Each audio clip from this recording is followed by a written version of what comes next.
Hi, welcome to the Yarn and Yarns YouTube channel. My name is Angela and you can find me all over the internet as Rainbow Ange or Yarn and Yarns, and links to the places that you can find me should be below. I'm most active on Instagram. Thank you so much for joining me today. Here on the channel you'll find me chatting about my adventures in knitting, spinning and crochet. Every now and then I will pop up a video about my life as a yarn shop owner. I own a small bricks and mortar yarn shop based here in the town that I live, which is called Penarth, and we are just outside of Cardiff in South Wales in the UK.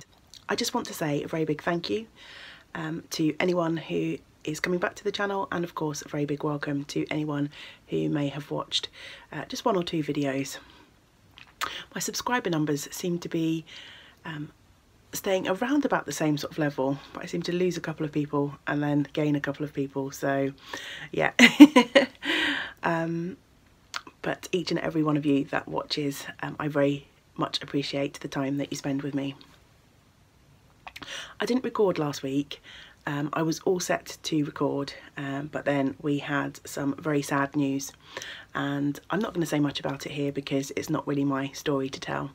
But it was a difficult week last week, and I just also wanted to say a very big thank you to everyone who responded to the post that I made on Instagram, sending me lots of good wishes and hugs and good thoughts. I really do appreciate those sentiments.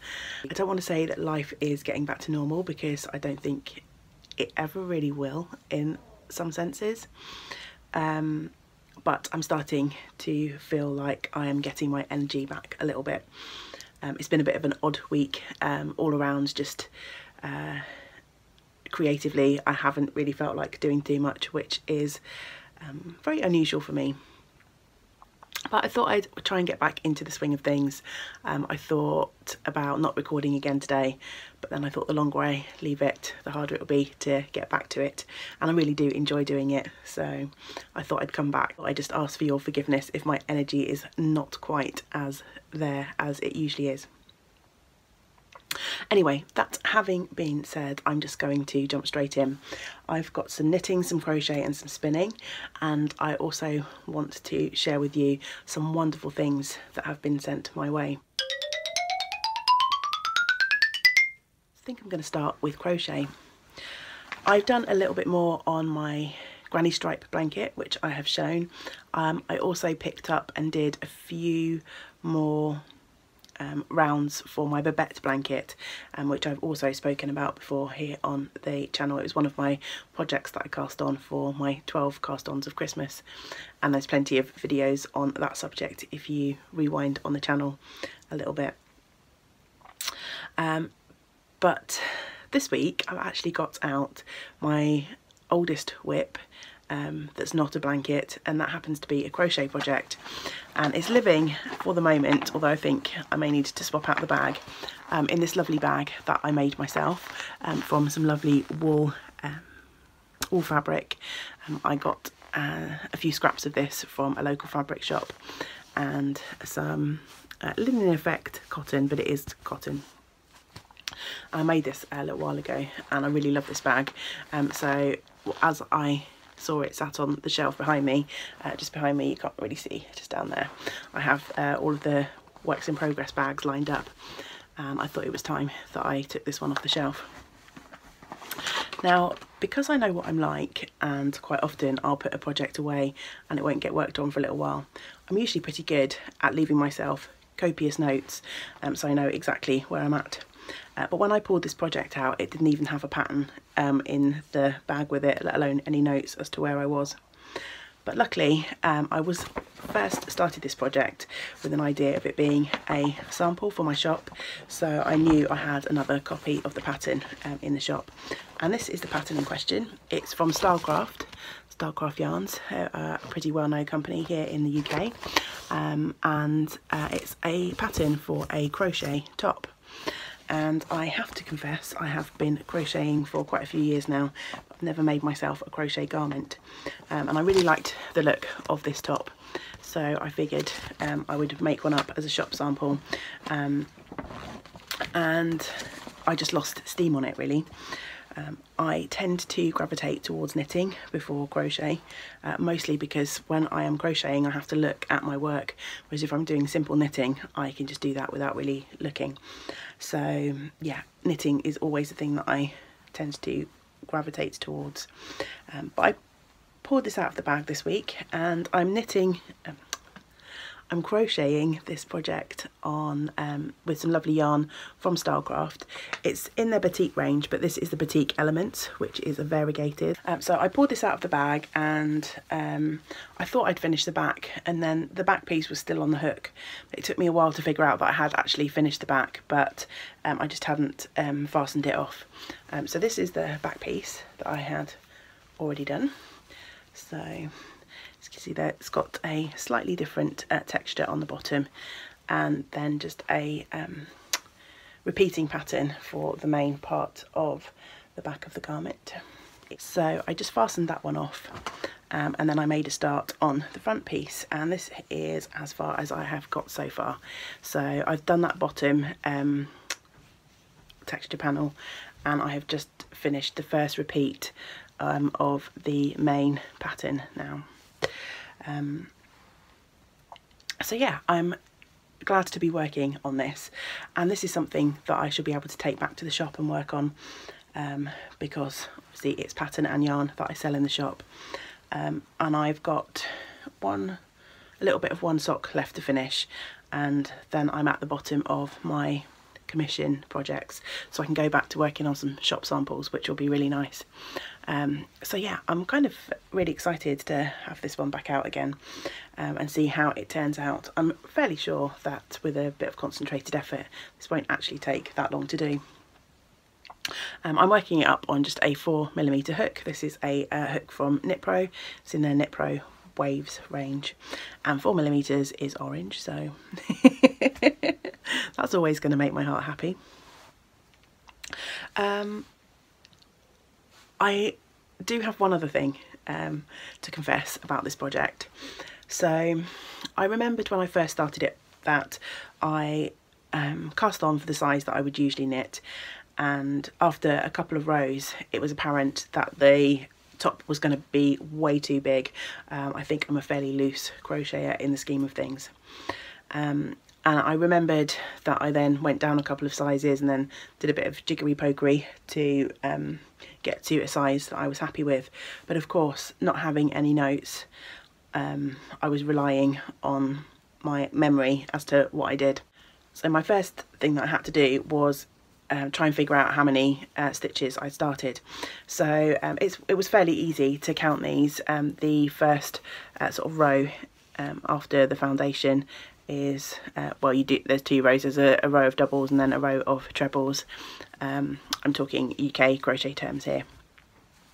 So I counted up all those trebles and started for the size that corresponded with the number that I'd counted, and started that project and got going, and it just felt quite big. And when I held this new piece up against the piece that I'd already made, although it was the same number of stitch counts, this piece was actually 2 inches bigger. So I guess my tension has probably changed quite drastically over it's probably maybe 18 months since I picked up this project.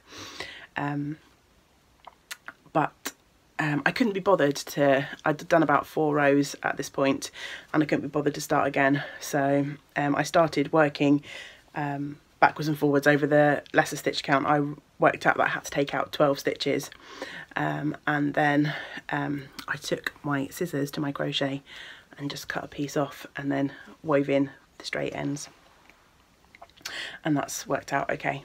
I'm now working at a size that is the same as the back piece, albeit on a lesser stitch count. So yeah, the moral of the story is try not to leave a project in a bag with no notes for 18 months. I'd like to say that will never happen again, but I know myself too well for that. On to spinning. My spinning mojo has been pretty low over the last week or so.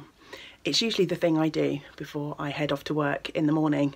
I have been spending a little bit of time every morning doing a bit of meditative spinning to sort of clear my mind and think about what I want to achieve that day and set myself up for the day.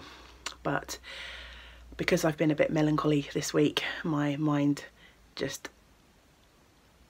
I just haven't been able to focus my mind, and I just haven't really wanted to do spinning. But I did manage to get a bit done the previous week. So I am starting to ply up the Llanwenog fibre that I have shown on the videos for a few weeks.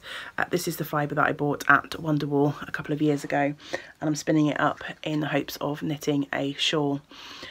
So yeah, I'm starting to ply these two bumps that I've spun in the last few weeks. Plying's not my favourite. I don't know why, because the motions are very similar to spinning, obviously.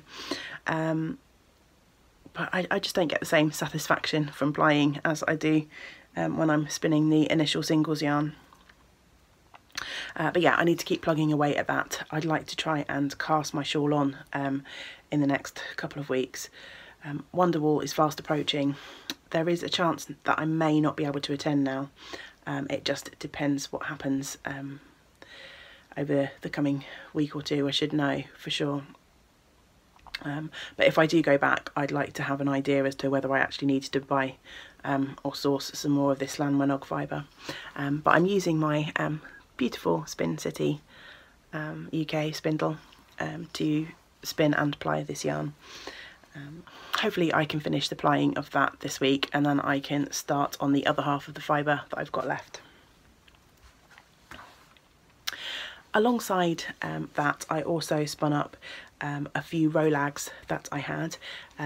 These were hanging out in my basket of fibre, my little sample bits and pieces that I have been trying to spin through as one of my Make 9 goals. I'm making relatively good progress, and the basket is definitely going down. But I had, I think, 5 rolags from Bakewell Heart that I picked up in a sale of hers ages ago. So I spun up all of the yellow rolags that I had, and this is now just hanging out, also waiting to be plied very attractively on an empty loo roll.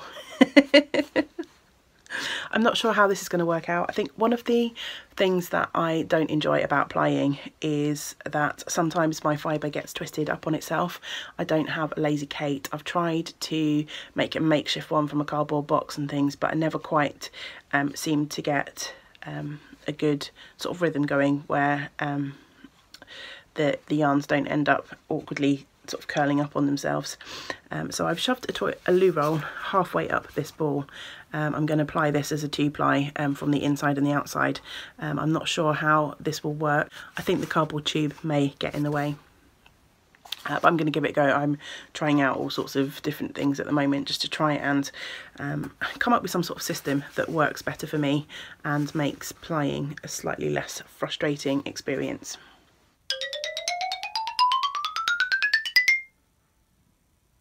In terms of things that I have made, we'll move on to knitting. And for the most part, I'm going to show you some finished objects today. I've been working on quite a few different projects, and particularly this week I've picked up a whole ton of projects and added a row or two, but nothing has really captured my attention. I think that's just a reflection of my general state of mind at the moment. So I'm not really going to tell you much about my works in progress. I've got one that I will show you because a lot of effort did go into that, and it's a new work in progress that you haven't seen before. But I'm going to chat to you about some things that I managed to finish over the last few weeks. First off is my Midori sweater, which I am wearing today. This was my oldest knitting WIP, and it's knit from Noro yarn. This was the Noro Kibu base, which I think is a discontinued base. I've got plenty of notes on my project page over on Ravelry, which I'll link below, where you can find out about the fibre content of this yarn. I don't have it in front of me, but I think it's wool and silk and something else. And this was a sweater that was knit on the bias, a really easy construction. So you start at one sort of corner of the rectangle, and you increase out till it's as wide as you want it to be, and then you start decreasing down. And it was a pattern repeat of some rows of garter and then a drop stitch row. And yeah, I'm really pleased with how this turned out in the end. I ended up using the majority of the yarn that I had left, and in the end I made it's got these little sort of sleeve garter bands around the sleeve hole, and I didn't have quite enough yarn to make these as wide as they were in the pattern, so I literally just weighed what I had left, split the ball in half, and then added these bands. I made one small error.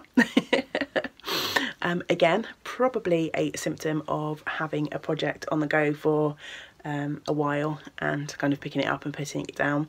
I knit one piece first, and when I picked this back up again, I counted, also I thought I counted the number of pattern repeats that I'd got before I started decreasing.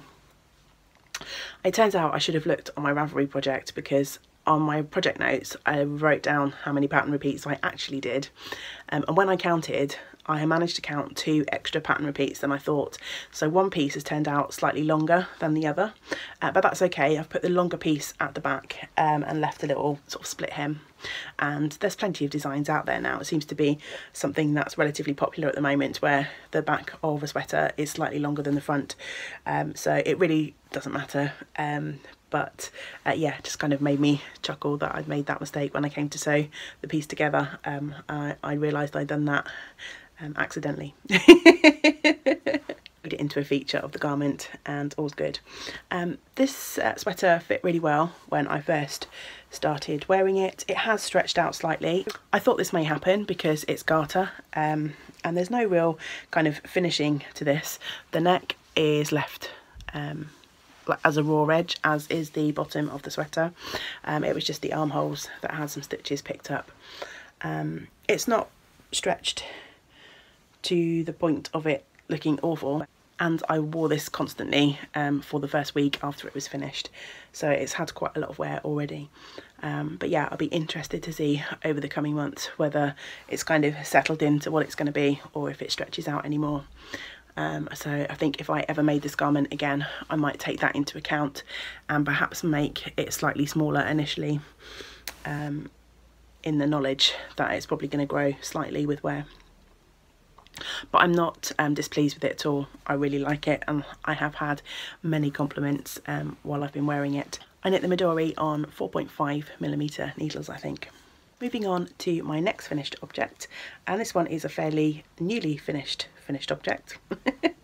I don't, tongue twister, and yeah, unnecessary. It doesn't really matter when I finished it, does it? Only that it is finished. So these were my Christmas cast on project. They're living, or they were living, in this lovely bag from Eldenwood Craft, and this came as a kit a couple of Christmases ago, where Emma from Eldenwood Craft and Helen from Yantan Tetherer did a collaboration, and yeah, I really love this bag. Were living my fox socks, and they are now finished. So here they are. I made quite a few changes to this pattern. So the original pattern was knit toe up, and I prefer to knit my socks cuff down. This means that the original pattern had these tiny little sort of foxes at the top, which I was going to go back and add in afterwards. I thought I could pick up and put them in, but actually I like the look of the sock without them, and I'm just not sure that going back and picking up and adding them on will look particularly neat and tidy. That's one modification that I made. The second is on the back of the socks, in the original pattern, there is a duplicate stitch, and on the sort of rusty colour is spelt out Foxy, and then underneath on the heel it said Lady, and I just don't like that phrase, so I just decided to stick with Foxy, and I put that on the white so that it would show up a little bit better. Obviously the word and the face are done in duplicate stitch, and I have decided that I really don't like duplicate stitch. It's not that I don't like it. I mean, I like the effect of it. I think these two little foxies look pretty cute. I just don't enjoy doing it. And I've found it quite difficult to get a consistent tension with my duplicate stitches. So in some areas it's a little bit scruffy and the sort of background colour is showing through. But I don't mind that really. I think they look pretty cute when you hold them back. It's just I wasn't particularly a fan of doing them, and the duplicate stitch took ages. So I finished these socks, let's say on a Monday one week, and it took me till the Monday next week embroidering, say like 20 minutes a day to get these two faces done.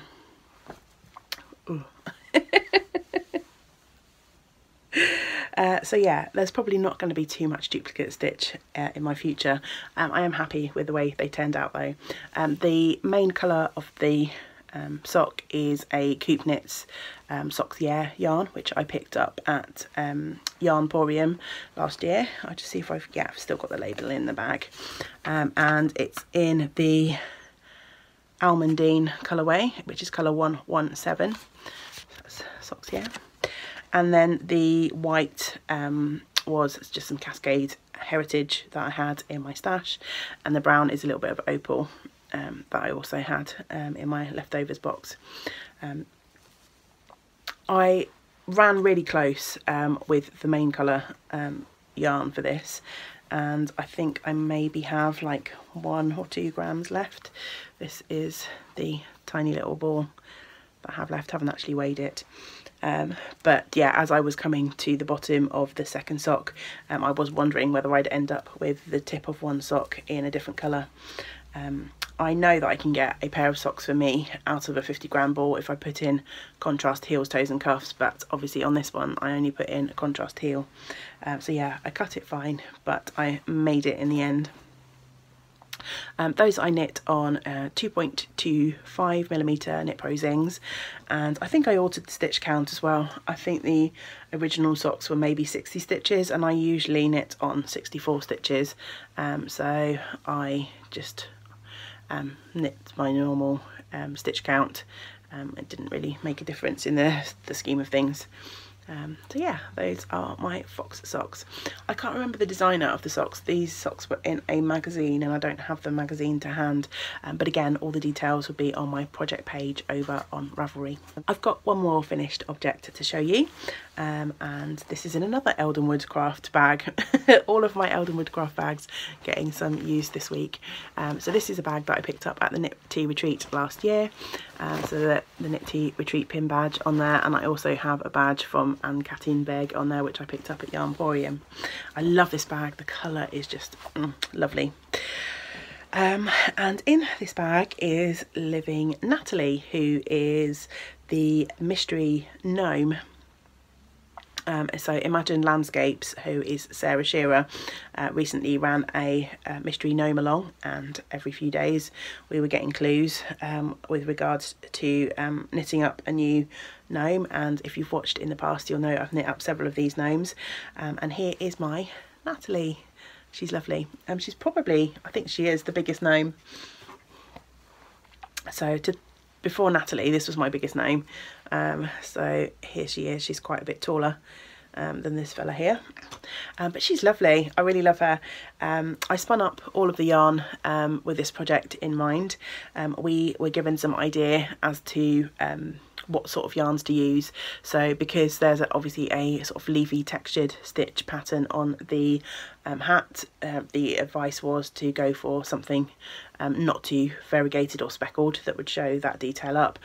And then we were also advised that really anything goes for the body, and that we wouldn't be disappointed if we used green for the beard. So yeah, I spun these up. The green and the purple were merino bumps of fibre that I got from a company here in the UK called Barn to Yarn, I think. And the green and purple mix was a little bump of fibre I had from Fondant Fibres. It's Fondant Fibre Fuzzling. And yeah, I think she's really cute. I love these, the addition of the little braids. In the original pattern, it said to set these braids behind the arm, but I liked the look of them sat right on top of the beard, so I did that. Probably all there is to say about Natalie. She's got a cute little leaf detail on the top of her hat as well. My purple yarn in particular was very thick and thin in places. There were some places, particularly on the back there, look how thin that goes. You can see the stuffing through that, but obviously for this project it didn't really matter. I kept all of these yarns as singles because I wanted to try and get enough meterage to make this project, and I've ended up having little bits left of all of the yarns. I have a tiny bit left of the purple, a little bit more of that yarn for the body, and then the most left of that lovely green. So I may whip up another wee gnome from these leftovers, see how far I get. It'll probably be a sort of miniature version, something like this little fella, if you look at the size comparison. So yeah, that was a really fun project. I really enjoyed doing that. I switched over. I started the project on double pointed needles. I was knitting the hat on double points, and I really just don't enjoy double points, so in the end I switched to magic loop, and then it flew off the needles. So I knit 2.5mm high sharps I used for that project. And finally, I'm going to show you one work in progress that I started this week. I needed a bit of a distraction and I needed some simple knitting, so I started a new pair of socks. They're living in this teeny tiny little project bag. It was one of the first project bags that I ever purchased. This lovely TARDIS print fabric, and this bag came from The Curious Needle over on Etsy, and when I bought it I thought it was going to be a little bit bigger than it actually turned out to be, but it's perfect for a pair of socks. My yarn and everything fits in there nicely. I started on the February yarn from my mystery bucket. I've spoken about this before, how at the start of the year I bagged up 12 of my commercial stock yarns from my stash, put them in bags and I've stuck them in a bucket, and I'm just trying to pull out one every month to knit through. I am obviously behind because I'm just starting my February yarn in April, but I'm not worried about that. I'm sure I'll catch up at some point. So my February yarn that I pulled was this opal silver effect yarn, and this one was from a couple of years ago. This is Opal Sweet and Spicy, and the colourway is 9092. I don't think they produce this one, this colourway at the moment, but you might be able to pick it up somewhere at your local yarn shop, or maybe on a destash on Etsy. And I've decided when I poured this yarn that I'd knit a pair of socks for my mother-in-law. I've not knit her any sparkly socks yet. So here's the yarn wound up into a cake, and I have this week managed to knit my way through the first sock. My mother-in-law has extremely tiny feet. So yeah, these socks don't take very long at all, and this was perfect for what I needed over the last week. And I'm happy to be knitting some socks that I'm actually going to give away, because I've knit quite a lot of sadness into these socks, so it'll be nice to not necessarily be keeping hold of them myself, but to give them away as a lovely gift. I finished the first sock and I have the cuff of the second on the go. I've stopped there. I could have carried on with these for sure, because the meditative round and round knitting is what I've needed this week, but I decided to pop these on hold for now and keep them for if I decide to go to the cinema tomorrow. These will be my cinema knitting. I am in two minds about this colourway. I love, if I just fold this bit over, I love this section here. This gradual fade from these lilac-y purples through to these deep blues is absolutely gorgeous. Reminds me of a winter sort of first light or last light sort of colour palette. But the thing that I'm not quite sure about is then the stark contrast of this sort of rusty brown and the navy sort of check stripe. I just find that a little bit jarring. But yeah, as I say, I've decided these are not for me anyway, so I'm sure the recipient will love them. I also managed to make a bit of a boo-boo when I went to start the second sock. I like to try and match my socks, and I obviously when I first cast this sock on, I had no idea the sort of pattern repeat, and I managed to cast on in a section. If I show you down here, there's a section here where there's like a stripe of purple and then another bit of blue, then another bit of purple, and I managed to cast on just before that. I wound off some yarn to try and match the pattern, and the first time I did it I managed to wind off to and I started with this one row of blue in between the two purples, which I knew would annoy me if I carried on, because it would just make these socks 1 or 2 rows out, and I think either you go for matching or you go for completely different. I think just the fact that the second sock would have progressed you know, 1 or 2 row pattern out would have just really would have annoyed me.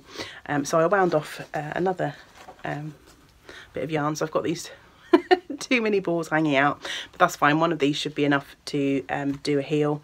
I go back and put in an afterthought heel on these socks, and the other will either get crocheted into my granny stripe blanket or will get wound up as a mini to give in a swap package. So yeah, that's it for those socks, and they shouldn't take too much longer to do. With any luck they'll be finished over this coming week and be ready to gift later on in the year. Finally, I just wanted to briefly talk about some lovely things that have come my way over the last couple of weeks. I'm not really one for making acquisitions all the time now. I have got plenty of yarn and fibre to use. However, I couldn't resist picking up a couple of skeins from Caroline, who is Colourful Creativity, and I'm actually going to show you the skeins that I bought next week, because I have bought a couple of bits and pieces, but I thought I would show you the things that I was gifted this week. So we decided that we'd do a little swap. I'm still putting Caroline's package together. But she sent me some more gorgeous gifts along with the yarn that I purchased. So she sent me 3 more lovely bumps of fibre, which I'm really excited about. Sorry about the glare in the plastic, I'm not going to take them out for now. And then this one, there is some beautiful greens. She also sent me some unicorn fibre wash, which I'm excited to try. I've used Eucalan quite a lot, but not unicorn. So, and then there is also this lovely balm in here as well, which is called Anywhere Balm, and it's lavender and mint. Cute. And then she also sent some sock yarns my way as well. So there is this lovely rainbow yarn from Fortissima, which I'm excited to try, and I think I know what I'm going to do with that. I think that's going to go on the needles relatively soon. And then this other one from Plymouth Yarn, and I think it might be cotton based. Again, I haven't taken, yes it is 45% cotton, and I love the colours in that one too. So thank you so much, Caroline. Your package is on the way soon, I promise. I'm just waiting for one more thing to arrive in the mail, and then I'll be ready to post that on to you. And the second thing that came my way is from the lovely Lou, who is Luby Lou, over on Instagram. And she contacted me after my last video and asked if I would like some minis for my granny stripe blanket, and I said yes please. Very, very generous of her, thank you so much. And she sent me this lovely package of all of these wonderful mini skeins to add to my blanket. So I will look forward to balling those up. And there's another package. These ones are gorgeous, love the colours in that one. So I am really excited to add a lovely Lou section to my granny stripe blanket just as soon as I work through the magic knot ball that I've currently got on the go for that blanket. She also sent me this beautiful card. Look at that rainbow sheep. So I think I'm going to frame that up and put it on the wall behind me. And I can't believe I haven't eaten this yet, but now I have rediscovered it. This will be my morning treat. Thanks so much, Lou. And then finally, I've been so lucky the last couple of weeks, and yeah, it's been nice receiving a few treats in the post. Some, as I say, that I've purchased myself, but I'll show you those next week, and some lovely gifts from others. I was lucky enough to be drawn as the winner in Lou Lee's Knit 1000 Grams Cal. So the lovely Lou Lee has a podcast, which I shall link below, and she usually for the past few years has run a knit along in the run up to Edinburgh Yarn Festival, with the idea of knitting from stash, so that you can you know, create some space if you're going to Edinburgh Yarn Festival to buy in some lovely new treats for yourself. Of course I didn't attend Edinburgh, but anyone is able to join in the Cal, and I was drawn as the winner, which was so exciting. So Lee purchased some skeins of yarn for me at Edinburgh Yarn Festival, and I was so touched and so very thrilled with her purchase for me. She sent me these two beautiful skeins. Those colours are just the best. I don't think I could have picked better if I was shopping for myself. And these are from John Arbon. They're the Exmoor Sock 4-ply.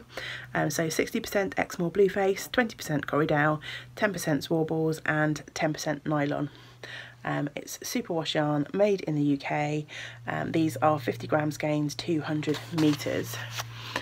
They're so lovely, and they seem like they're going to be super to knit with. I can't wait to put these into a project. So I'm looking for the perfect project for these. I've had some lovely suggestions over on Instagram, a few sock patterns and things like that. I feel like they would make really nice colour work, something or other. Thinking maybe a hat, but I still haven't 100% decided yet. I feel like I might want these for something else other than just to put on my feet. But yeah, we'll see. Lee's card. She has a lovely shop as well, where she sells notions cases and project bags and things like that. She sent me one of her Stash Appreciation Society pins. I don't think that's probably going to show up too well. And she also sent me this lovely copy of this year's guide to Edinburgh Yarn Festival. And one more thing was in the package, a lovely pencil from Mars of Hey Brown Berry. And I saw a few people had received these on various Edinburgh Yarn Festival vlogs. It says, "Hey Brown Berry loves my ideas." So I got two of these in my package, and I'm always keeping pencils and things in my project bags. So yeah, I'm excited to have one of those too.